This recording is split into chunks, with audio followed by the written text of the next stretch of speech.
আসসালামু আলাইকুম শিক্ষার্থী বন্ধুরা, সবাইকে স্বাগত জানাচ্ছি হিসাব বিজ্ঞানের নতুন আরও একটি ক্লাসে। আমরা আজকের এই ক্লাসে আলোচনা করব আমাদের নবম দশম শ্রেণীর হিসাব বিজ্ঞান বইয়ের ষষ্ঠ অধ্যায়, জাবেদা নামে যে অধ্যায়টি রয়েছে সেই অধ্যায়ে পাঠ্য বইয়ের 4 নম্বর সৃজনশীল প্রশ্নটি।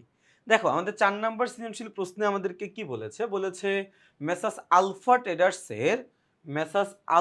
ট্রেডার্সের হ্যাঁ, ঠিক আছে। মেসার্স আলফা ট্রেডার্সের ২০২৫ সালের ৩১শে ডিসেম্বর তারিখে সম্পদ ও দায় দেনা ছিল নিম্নরূপ। আচ্ছা, কি কি সম্পদ এবং দায় দেনা ছিল আমরা দেখি।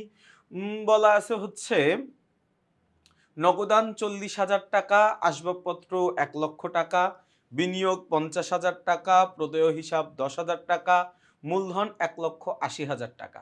৩১শে ডিসেম্বর ২০২৫ তারিখে ব্যবসায়ের নিম্নোক্ত বিষয়গুলো বিবেচনা করা হয়।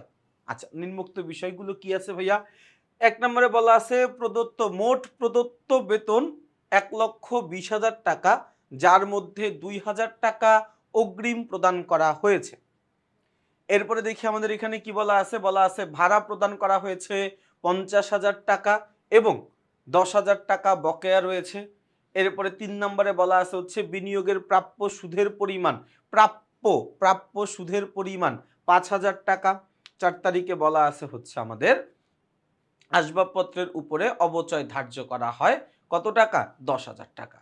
ক নম্বর প্রশ্নে আমাদেরকে বলেছে উপযুক্ত তথ্য হতে প্রারম্ভিক জাবেদা দাখিলা দাও। ভাইয়া, একটা জিনিস মনে রাখবা, এই বছরে আমার জন্য যেটা সমাপনী, যেমন এটা ২০২৬ সাল, তাই না?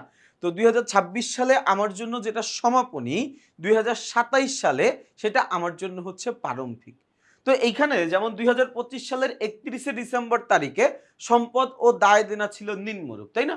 সম্পদ এবং দায় দেনার পরিমাণ দেওয়া আছে। তো এইখানে যে সম্পদ ও দায় দেনার পরিমাণ দেওয়া আছে, এটা হচ্ছে আমার জন্য সমাপনী। তবে এটাই কিন্তু ২০২৬ সালে গিয়ে এটাই আমার জন্য কি হয়ে যাবে? এটাই আমার জন্য গিয়ে প্রারম্ভিক হয়ে যাবে, তাই না? এটাই আমার জন্য গিয়ে কি হয়ে যাবে ভাইয়া? এটাই আমার জন্য গিয়ে প্রারম্ভিক হয়ে যাবে, তাই না? আচ্ছা, আমার তেমন কোনো কাজ এখানে করতে হবে না। প্রারম্ভিক জাবেদা দাখিলে দেওয়া মানে আমাকে কি করতে হবে জানো? যেমন দেখো, এখানে নগদান হিসাব দেওয়া আছে। তো আমরা নর্মালি কি জানি, নগদান হিসাব ডেবিট হয়, তাই না? তাহলে আমি এখানে লিখে দিব নগদান হিসাব ডেবিট কত টাকা ভাইয়া? ৪০,০০০। ১ ২ ৩ ৪, ৪০,০০০।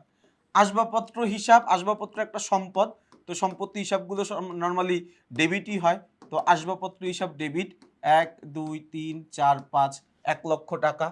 বিনিয়োগ দেওয়া আছে, তো বিনিয়োগ একটা সম্পদ, সম্পত্তিকে ডেবিট করতে হয়।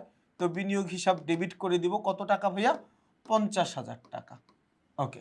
এরপরে দেখো প্রদেয় হিসাব দেওয়া আছে।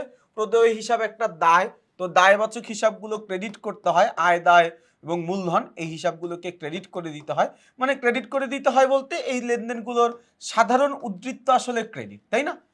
এরপরে কে আছে ভাইয়া? এরপরে আছে হচ্ছে মূলধন। মূলধনও ক্রেডিট করে দিতে হয় কত টাকা? ১,৮০,০০০ টাকা। দেখো, ডেবিট ক্রেডিট ১,৯০,০০০ ১,৯০,০০০ আছে। এন্ড তুমি বলতে পারো ভাই এটা করলেন কেমনে আপনি? আমি কোনো কিছুই করি নাই ভাইয়া। মানে যেটা সাধারণ উদ্ধৃত্ত যা, দেখো সম্পদ, ব্যয়, উত্তোলন এগুলো সাধারণ উদ্ধৃত্ত হচ্ছে ডেবিট, নরমাল উদ্ধৃত্ত হচ্ছে ডেবিট। এগুলো ডেবিট উদ্ধৃত্ত প্রকাশ করে। মানে আমার নগদে টাকা আছে ৪০,০০০, তাহলে আমি ডেবিট ক্রেডিটের ভাষায় বলতে পারি নগদান হিসাব ডেবিট হচ্ছে ৪০,০০০। আমার আসবাবপত্র আছে ১,০০,০০০ টাকার, তাহলে হিসাব বিজ্ঞানের ডেবিট ক্রেডিটের ভাষায় আমি বলতে পারি আসবাবপত্র হিসাব ডেবিট আছে ১,০০,০০০ টাকা। বিনিয়োগ একটা সম্পদ, আমরা বলতে পারি যে মানে আমি এমনি বলতে পারি আমার অন্য প্রতিষ্ঠানে বিনিয়োগ করা আছে ৫০,০০০ টাকা, সেটাকে আমি হিসাব বিজ্ঞানের ভাষায় বলতে পারি আমার বিনিয়োগ হিসাব ডেবিট আছে ৫০,০০০ টাকা। মানে এগুলো সাধারণ উদ্ধৃত্ত ডেবিটই হয়, এই জন্য আমি ডেবিট করে দিছি। দেখো, এই তিনটা হিসাব ডেবিট করে দিছি। সম্পদ, ব্যয়, উত্তোলন এই জাতীয় হিসাবগুলো সাধারণ উদ্ধৃত্ত ডেবিট করতে হয়, আমি ডেবিট করে দিছি। প্রদেয় হিসাব একটা দায়, আমি যদি বলি আমার প্রদেয় হিসাবের পরিমাণ আছে কত টাকা? আছে হচ্ছে ১০,০০০ টাকা। আমি এটাও বলতে পারি আমার দায়ের পরিমাণ আছে কত? ১০,০০০ টাকা। আমি এটাও বলতে পারি আমার প্রদেয় হিসাব ক্রেডিট আছে কত টাকা? ১০,০০০ টাকা। যেভাবে তোমার বলতে সুবিধা হয়। মূলধন হিসাব ক্রেডিট করতে হয়, আয় দায় মূলধন ক্রেডিট হবে, আয় দায় মূলধন ক্রেডিট হবে। আমি যদি বলি আমার মূলধন আছে 1,80,000 টাকা, হিসাব বিজ্ঞানের ভাষায় আমি বলতে পারি আমার মূলধন হিসাব ক্রেডিট 1,80,000 টাকা। তার কারণ এই জিনিসগুলো সাধারণ উদ্ধৃত্ত ক্রেডিট, এইগুলো ক্রেডিট জের প্রকাশ করে, ক্রেডিট উদ্ধৃত্ত প্রকাশ করে, তাই না?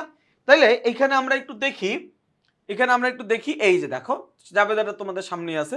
আচ্ছা এটা একটু নিচে আসতো, এই যে দেখো ভাইয়া, এই যে যেমন যা ছিল আমি জাস্ট ওইটা ওই রকমই লিখে দিছি, আমি নিজে থেকে কিছু করি নাই, জাস্ট ডেবিট ক্রেডিটটা আমি বসাইছি। বাকি সবকিছু দেখো আগের মতোই আছে, তাহলে ক নাম্বারটা আমরা বুঝলাম। খ নাম্বারটা আমরা আসবো। খ নাম্বারে বলছে বছর শেষে প্রয়োজনীয় সমন্বয় জাবেদা দাখিলা দাও। সমন্বয় জাবেদা কি জানো? মানে হিসাব বিজ্ঞানের একটা নিয়ম হচ্ছে হিসাব বিজ্ঞানে কাটাকাটি করা যাবে না। অর্থাৎ কোন একটা হিসাব আমি লিখতে গিয়ে মনে করো 10,000 টাকার একটা হিসাব আমি ভুল করে মনে করো লিখে ফেলছি 1,000 টাকা, তো এখন আমি আবার কি করবো, একটা শূন্য বাড়াই দিব। নর্মালি হলে তো এটাই করতাম, বাট হিসাব বিজ্ঞান এটা করা যাবে না। বা আমার ছিল 10,000, আমি লিখছি 1,00,000, তো একটা শূন্য কাইটা দিলাম, এটাও করা যাবে না। হিসাব বিজ্ঞানে যা লিখে ফেলছি তাই থাকবে। যদি ভুল হয় পরবর্তীতে আমি সংশোধনী দিব, যদি কোনো কিছু বাদ যায় পরবর্তীতে আমি সমন্বয় দিব। বাট যা লিখে ফেলছি, ভুল লিখি সঠিক লিখি কাটা যাবে না। কারণ যখনই কাটাকাটির সুযোগ থাকবে তখনই ওইখানে চুরি বা জালিয়াতি করার একটা সুযোগ তৈরি হয়। বোঝা গেছে আমার কথাটা? তো এই যে আমি এই পর্যন্ত সবকিছু করার পরে হঠাৎ করে আমি দেখলাম যে কিছু কিছু লেনদেন আমার এখনো বাকি আছে। তো যেই লেনদেনগুলো বাকি আছে ভাইয়া, ওইগুলোর কাজ আমরা করি। কি বলছে দেখো, বলছে মোট প্রদত্ত বেতন 1,20,000 টাকা। তো এইটা তো কোনো সমস্যা না, বেতন দিতেই পারে, বেতন দিছে তো, তাই না? কিন্তু এর মধ্যে আবার বলে দিয়েছে যার মধ্যে 20,000 টাকা অগ্রিম প্রদান করা হয়েছে। তার মানে আমি ইতিপূর্বে বেতন হিসাবে 1,20,000 টাকা যে খরচ দেখায় আসছি, 1,20,000 টাকা আমার খরচ হয় নাই। আবার বোঝো, বলে দিচ্ছে মোট প্রদত্ত বেতন 1,20,000 টাকা। ভালো কথা, আমি 1,20,000 টাকার বেতন দিয়ে দিছি, বেতন হিসাব ডেবিট, নগদান হিসাব ক্রেডিট, বেতন হিসাব ডেবিট, নগদান হিসাব ক্রেডিট।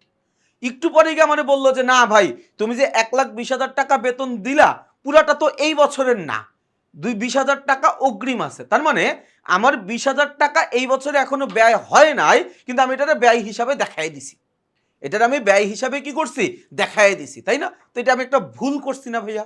এই আমি কি করছি একটু খেয়াল করো, আমি করছিটা কি? আমি করছি হচ্ছে বেতন হিসাব ডেবিট 1,20,000 টাকা এবং নগদান হিসাব ক্রেডিট 1,20,000 টাকা করে দিছি। কিন্তু আমার বেতন বাবদ ব্যয় হয়েছে মূলত 1,00,000 টাকা। 20,000 টাকা এটা অগ্রিম বছরের, এটা পরবর্তী বছরের। তাহলে এটা একটা ভুল করছি না আমি? খেয়াল করে দেখো ভাইয়া, নগদ টাকা তো 1,20,000 টাকা দিয়ে দিছি, এই জায়গায় তো আমার কোনো আপত্তি নাই। অ্যাকচুয়ালি আমার নগদ থেকে 1,20,000 টাকাই কমছে, কারণ আমি তো নগদ টাকা দিয়ে দিছি, তাই না? কিন্তু বেতন হিসাবে যে আমি ব্যয় দেখাইছি 1,20,000 টাকা, এটা কি ঠিক করছি আমি? এটা কিন্তু ঠিক করি নাই। 1,20,000 টাকা ব্যয় হয় নাই, ব্যয় হয়েছে কত? ব্যয় হয়েছে শুধু 1,00,000 টাকা, শুধু 1,00,000 টাকা ব্যয় হয়েছে। তাহলে বেশি মানে 20,000 টাকা যে অতিরিক্ত ব্যয় হিসাবে দেখাইলাম ভাইয়া, 20,000 টাকা যে আমি অতিরিক্ত ব্যয় হিসাবে দেখাইলাম, এটা ভুল করছি না? তাহলে যতটুকু আমি বেশি দেখাইছি ব্যয় হিসাবে ওইটুকুকে কমায় দিই, যতটুকু ব্যয় আমি বেশি দেখায় ফেলছি ওইটুকুকে আমি কমায় দিই, তাহলে ওইটুকুকে কমাইলে কি করবে, বেতন হিসাব ডেবিট করা মানে বাড়া, তাই না? তাহলে বেতন হিসাবকে ক্রেডিট করে দিই।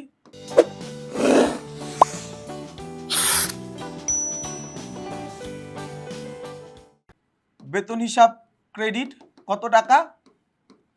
20,000 টাকা। ভালো কথা, তাহলে ডেবিট হবে কি? ডেবিটটা কি হবে? আমি অগ্রিম বেতন দিছি, বেতনই দিছি, বাট বেতনটা কি? অগ্রিম, ব্যয়ের অগ্রিম সম্পদ। বেতন ছিল একটা ব্যয়, আমি ব্যয়ের টাকাটা অগ্রিম দিয়ে দিছি, এটা আমার জন্য একটা সম্পদ হয়ে গেছে, এটা আমার জন্য কি হয়ে গেছে? সম্পদ হয়ে গেছে। তাহলে এখানে আমি লিখবো হচ্ছে অগ্রিম বেতন হিসাব ডেবিট 20,000 টাকা। কথাটা কি বোঝা গেছে ভাইয়া? না আমি দেখাই দিই, প্রথম জাবেদাটা তোমাদেরকে দেখাই দিই। এই যে দেখো, অগ্রিম বেতন হিসাব ডেবিট 20,000, বেতন হিসাব ক্রেডিট 20,000। কথা বোঝা গেছে? এরপরের লেনদেনটায় যাব ভাইয়া।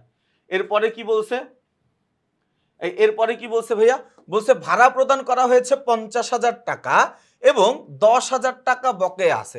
দেখো ভাইয়া তোমরা এটা মনে করতে পারো, যেমন 1 নম্বর লেনদেনে বেতন প্রদান 1,20,000 টাকা, এটা জাবেদা দেই নাই কেন ভাই? এটা তো সমন্বয় না, মানে সমন্বয় মানে হচ্ছে আমার কোনো কিছু বকেয়া অগ্রিম আছে, কোনো কিছু পাই নাই বা কোনো কিছু দেই নাই, বাট লেনদেন ঘটে গেছে, ওই জিনিসগুলোকে আমরা বলি হচ্ছে সমন্বয়, তাই না? তো বেতন 1,20,000 টাকা দিছে, এটা তো মীমাংসিত বিষয়। অমীমাংসিত কোনটা? 20,000 টাকা অগ্রিম ছিল। আমি ভাড়া প্রদান করছি 50,000 টাকা, এটা একটা মীমাংসিত বিষয়, বাট 10,000 টাকা এখনো বকেয়া আছে, এটা একটা অমীমাংসিত বিষয়। ওই অমীমাংসিত বিষয়টাকে আমরা কি করব? মীমাংস করব, তাই না? আচ্ছা, তাহলে খেয়াল করে দেখো, বেতন মানে ভাড়া প্রদান করছি আমি কত টাকা? 50,000 টাকা। তো মূলত ভাড়া প্রদান, এটা জাবেদা হচ্ছে ভাড়া হিসাব ডেবিট, কারণ ভাড়া একটা ব্যয়, ভাড়া নামের ব্যয় বাড়ছে 50,000 টাকা, ভাড়া দিতে গিয়ে আমাকে নগদ টাকা দিতে হয়েছে, তাহলে নগদের টাকা কমবে, নগদ একটা সম্পদ, কমে গেলে ক্রেডিট করতে হয়, লিখে দিলাম নগদান হিসাব ক্রেডিট 50,000 টাকা। ওমা, এইটুকু করার পরে আমি আবার দেখলাম বলা আছে যে আমার 10,000 টাকা এখনো বকেয়া আছে। তার মানে আমি যে 50,000 টাকা, ভাড়া দিছি, এই 50,000 টাকা দেওয়ার পরেও এখনো 10,000 টাকা বকেয়া আছে। আমি 50,000 টাকা ভাড়া দিছি, দেওয়ার পরেও এখনো আমার কত টাকা বকেয়া আছে? 10,000 টাকা বকেয়া আছে। তাহলে 10,000 টাকা দিয়ে দিই। ভাড়া দিয়ে দিলে যাবে দা কি? ভাড়া নামের ব্যয় বাড়বে, ভাড়া হিসাব, এই ভাড়া দিয়ে দিলে কি? ভাড়া নামের ব্যয়ের পরিমাণ বাড়বে, তাই না? তাহলে হচ্ছে ভাড়া হিসাব ডেবিট কত? 10,000 টাকা। নগদান হিসাব ক্রেডিট করব? নগদ টাকা তো আমি দেই নাই, মানে ভাড়ার টাকা আমি এখনো শোধ করি নাই। ভাই শোধ করি নাই তার মানে কি দেওয়া লাগবে না? ভবিষ্যতে দিয়ে দিতে হবে, তাই না? তাহলে আমি ভবিষ্যতে ভাড়ার টাকাটা দিয়ে দিব, মানে আমি এখন দেই নাই বা এখন দিতে পারতেছি না, আমি ভবিষ্যতে দিয়ে দিব, তাই তো? তাহলে আমি বলে দেই যে আমি ভবিষ্যতে দিয়ে দিব, তার মানে এখন আমি দেই নাই, তাহলে প্রদেয় ভাড়া হিসাব ক্রেডিট, মানে আমি এটা লিখে রাখলাম যে ভাই আমি এখনো দেই নাই, আমি ভবিষ্যতে দিয়ে দিব, আমি এখনো দেই নাই, আমি ভবিষ্যতে দিয়ে দিব। তাহলে এই 2 নম্বর লেনদেনের সমন্বয় জাবেদা হচ্ছে ভাড়া হিসাব ডেবিট, প্রদেয় ভাড়া হিসাব ক্রেডিট। এই যে দেখো, ভাড়া হিসাব ডেবিট, বকেয়া বা প্রদেয় ভাড়া হিসাব ক্রেডিট। তুমি বকেয়া শব্দ ব্যবহার করতে পারো, প্রদেয় শব্দ ব্যবহার করো, কোনো অসুবিধা নাই, একই কথা। বোঝা গেছে ভাই কথাটা? আচ্ছা, এই পর্যন্ত আমরা বুঝলাম। এরপরে আমরা চলে যাব হচ্ছে 3 নম্বর লেনদেনে। বলা আছে বিনিয়োগের প্রাপ্য সুদের পরিমাণ 5,000। ভাইয়া প্রাপ্য শব্দটার দিকে খেয়াল করো। প্রাপ্য মানে আমি ভবিষ্যতে পাবো, প্রাপ্য। ইংরেজিতে এটাকে আমরা বলি রিসিভেবল। ইংরেজিতে কি বলি? রিসিভেবল। ভবিষ্যতে আমি পাবো, ভবিষ্যতে পাবো, এখনো পাইনি, ভবিষ্যতে পাবো। তাহলে ভাই ভবিষ্যতে আমি কোনো কিছু পাবো, এটাই তো আমার জন্য সম্পদ। আমি ভবিষ্যতে কারো কাছ থেকে কিছু পাবো, এটাই তো আমার জন্য একটা সম্পদ, তাই না? তাহলে আমি বলতে পারি প্রাপ্য, বিনিয়োগের সুদ, বিনিয়োগের সুদ হিসাব ডেবিট কত টাকা? 5,000 টাকা। প্রাপ্য বিনিয়োগের সুদ ডেবিট 5,000 টাকা, এবং বিনিয়োগের সুদ হিসাব বা সুদ আয় হিসাব, যেটাই তুমি লেখো না কেন, বিনিয়োগের সুদ হিসাব ক্রেডিট লিখে দাও। তুমি এই জায়গায় লিখে দাও সুদ আয় হিসাব ক্রেডিট লিখে দাও, তোমার যেটা লিখতে সুবিধা হয়। তাহলে এই জায়গায় লিখে দেই বিনিয়োগের সুদ হিসাব ক্রেডিট কত টাকা? 5,000 টাকা। প্রাপ্য বিনিয়োগের সুদ হিসাব ডেবিট 5,000 টাকা, বিনিয়োগের সুদ হিসাব ক্রেডিট 5,000 টাকা। কথাটাকে আমি বুঝাইতে পারছি ভাইয়া? নাও তোমাদেরকে জাবেদাটা দেখায় দিই। এই যে দেখো, বিনিয়োগের প্রাপ্য সুদ হিসাব ডেবিট, বিনিয়োগের সুদ হিসাব ক্রেডিট। প্রাপ্য কথা আগে পরে, এটা আবার তোমরা কেউ মাইন্ড করো না, একভাবে লিখলেই হয়েছে। আচ্ছা, গেল এইটা। 4 নম্বরে আমরা চলে যাই। 4 নম্বরে কি বলা আছে ভাইয়া? 4 নম্বরে আমাদেরকে বলেছে আসবাবপত্রের উপর 10,000 টাকার অবচয় ধার্য করো। অবচয়ের জাবেদা আমাদের চিরকাল মুখস্থ। অবচয় হিসাব ডেবিট, পুঞ্জীভূত অবচয় সঞ্চিতি হিসাব ক্রেডিট। অবচয়ের জাবেদাটা আমাদের জন্য চিরকালের মুখস্থ। সেটা হচ্ছে কি? অবচয় হিসাব ডেবিট, তার কারণ অবচয় ধার্য করার ফলে আমার প্রতিষ্ঠানে অবচয় নামে ব্যয়ের পরিমাণ বৃদ্ধি পাইছে। অবচয় নামে ব্যয়ের পরিমাণ বৃদ্ধি পাইছে, তো ভালো কথা। অবচয় নামের ব্যয় বাড়ছে, ব্যয় বাড়লে ডেবিট করতে হয়, ডেবিট করে দিছি। পুঞ্জীভূত অবচয় সঞ্চিতি। দেখো আমরা অবচয় নামের যেই ব্যয়টুকু দেখাই এটা কিন্তু অ্যাকচুয়ালি ব্যয় হয় না, অর্থাৎ আমার যেই সম্পত্তিটা আছে এই সম্পত্তিটা কোনো দিক দিয়ে নাই হয়ে যাচ্ছে না, কোনো দিক দিয়ে কমে যাচ্ছে না। আমি আয়ুষ্কাল শেষে ওই সম্পত্তির জায়গায় নতুন একটা সম্পত্তি প্রতিস্থাপন করতে চাই। ওই নতুন সম্পত্তি প্রতিস্থাপন করার জন্য আমার যে নগদ অর্থ দরকার ওই অর্থটাই আমি প্রতি বছর অবচয় নামে আলাদা আলাদা করে একটা তহবিলে জমা করে রাখি, যেই তহবিলের নাম হচ্ছে পুঞ্জীভূত অবচয় সঞ্চিতি। তাহলে এটা জাবেদা কি হবে ভাইয়া? জাবেদা হবে হচ্ছে অবচয় হিসাব ডেবিট, পুঞ্জীভূত অবচয় সঞ্চিতি হিসাব ক্রেডিট। অবচয় হিসাব ডেবিট, পুঞ্জীভূত অবচয় সঞ্চিতি হিসাব ক্রেডিট। কথা কি বুঝাইতে পারছি ভাইয়া? নাও দেখো জাবেদা, দেখো এই যে ওইগুলো, হ্যাঁ এই যে দেখো অবচয় হিসাব ডেবিট, পুঞ্জীভূত অবচয় সঞ্চিতি হিসাব ক্রেডিট। কথা কি বুঝাইতে পারছি ভাইয়া? আচ্ছা এইটুকু তাহলে আমরা বুঝলাম ভাইয়া, এইটুকু আমরা তাহলে বুঝলাম। এখন আমরা চলে যাব হচ্ছে, হ্যাঁ এখন আমরা চলে যাব কোথায়? এখন আমরা চলে যাব হচ্ছে গ নাম্বার প্রশ্নে। গ নাম্বার প্রশ্নে বলেছে মেসার্স আলফা ট্রেডার্স এর প্রকৃত জাবেদায় সমাপনী দাখিলা প্রদান করো। কিচ্ছু বোঝার দরকার নাই, শুধু এতটুকু বুঝো যে সমাপনী দাখিলা দিতে হবে। সমাপনী দাখিলা বা হচ্ছে ক্লোজিং জার্নাল, যেটাই তুমি বলো না কেন, সমাপনী দাখিলা হচ্ছে আমরা একটা হিসাবকাল শেষে আমার প্রতিষ্ঠানের সকল হিসাবগুলোকে বন্ধ করে দিই। এই যে হিসাবগুলোকে যে বন্ধ করে দিচ্ছি, এই বন্ধ করে দেওয়ার জন্য যে জাবেদাটা দেওয়া হয় এটাকে আমরা বলি হচ্ছে সমাপনী দাখিলা। এটাকে আমরা বলি কি? সমাপনী দাখিলা। সমাপনী দাখিলা মূলত দেওয়া হয় বিশদ আয় বিবরণীর মাধ্যমে, অর্থাৎ আমার প্রতিষ্ঠানের যেই আমার প্রতিষ্ঠানের যেই আয়বাচক ব্যয়বাচক লেনদেনগুলো আছে এগুলোকে আমি বন্ধ করে দিব। কেমনে বন্ধ করব? বিশদ আয় বিবরণীর দ্বারা বা আয় বিবরণীর দ্বারা। আমি তো এই জায়গা থেকেই তোমাদেরকে দেখাই, যেমন ওইগুলো, হ্যাঁ এই যে দেখো এই যে আমার এই জায়গা থেকে একটা আয়ের সৃষ্টি হয়েছিল, সেটা হচ্ছে কি? বিনিয়োগের সুদ, প্রাপ্য বিনিয়োগের সুদ, একটা সম্পদ, ওটা আমি বন্ধ করব না। আমি আয় এবং ব্যয়বাচক হিসাবগুলোকে বন্ধ করব। আমি বন্ধ করে দিব কি? আয়বাচক এবং ব্যয়বাচক লেনদেনগুলোকে, তাই না? আচ্ছা তাহলে আয়বাচক লেনদেনকে বন্ধ করতে হইলে আয়বাচক হিসাবটাকে ডেবিট করে দিব, আয় বিবরণীটাকে ক্রেডিট করে দিব। ব্যয়বাচক হিসাবকে বন্ধ করতে হইলে ব্যয় নামের যে হিসাবগুলো আছে ওই হিসাবগুলোকে আমরা করে দিব হচ্ছে ক্রেডিট, আর আয় বিবরণী হিসাবকে করে দিব হচ্ছে ডেবিট। মানে উল্টা করব, রিভার্স করব। ব্যয়কে বন্ধ করতে হইলে আয় বিবরণী হিসাব ডেবিট, আয়কে বন্ধ করতে হইলে আয় বিবরণী হিসাব ক্রেডিট। বোঝা গেছে আমার কথা?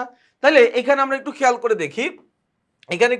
দেখি, বিনিয়োগের সুদ হিসাব ডেবিট, আয় বিবরণী হিসাব ক্রেডিট। তার কারণ এই বিবরণীর মাধ্যমে আয় হিসাবগুলোকে বন্ধ করে দিলাম। বিনিয়োগের সুদ 5,000 টাকা ছিল আমার জন্য আয়, ওইটাকে আমি বন্ধ করে দিলাম। আমার ব্যয় ছিল বেশ কয়েকটা, বেতন ছিল, ভাড়া ছিল, অবচয় ছিল। তো এই তিনটা ব্যয়কে বন্ধ করার জন্য দেখো এই তিনটা ব্যয়কে আমি ক্রেডিট করে দিছি, আর আয় ব্যয় বিবরণীকে আমি ডেবিট করে দিছি। মানে উল্টা করে দিব, ব্যয় বাড়লে তো ডেবিট হয়, কমায় দিছি ক্রেডিট, ডেবিট ক্রেডিট কাটাকাটি জিরো হয়ে যাবে ব্যয়ের ব্যালেন্সটা। আর ব্যয়ের ব্যালেন্সটাকে স্থানান্তর করে কই ঢুকাই দিছি? আয় বিবরণীতে ঢুকাই দিছি, অর্থাৎ বিশদ আয় বিবরণী। তুমি এখানে আয় বিবরণী না লিখে তুমি চাইলে এখানে বিশদ আয় বিবরণী লিখতে পারবা, বিশদ আয় বিবরণীও লিখতে পারবা, কোনো অসুবিধা নাই। আচ্ছা গেল এটা। এখন তুমি খেয়াল করে দেখো আমার এখানে ব্যয় হচ্ছে কত টাকা? আমার এখানে ব্যয় হচ্ছে কত টাকা? ব্যয় হচ্ছে 1,70,000। মোট যোগ করলে 1,60,000, 10,000 যোগ করলে মোট ব্যয় 1,70,000। আয় আছে শুধুমাত্র একটা 5,000। তাহলে 1,70,000 টাকা থেকে 5,000 টাকা যদি বাদ দেই আমার থাকবে হচ্ছে 1,65,000 টাকা, যেটা আমার জন্য ক্ষতি হয়ে গেছে।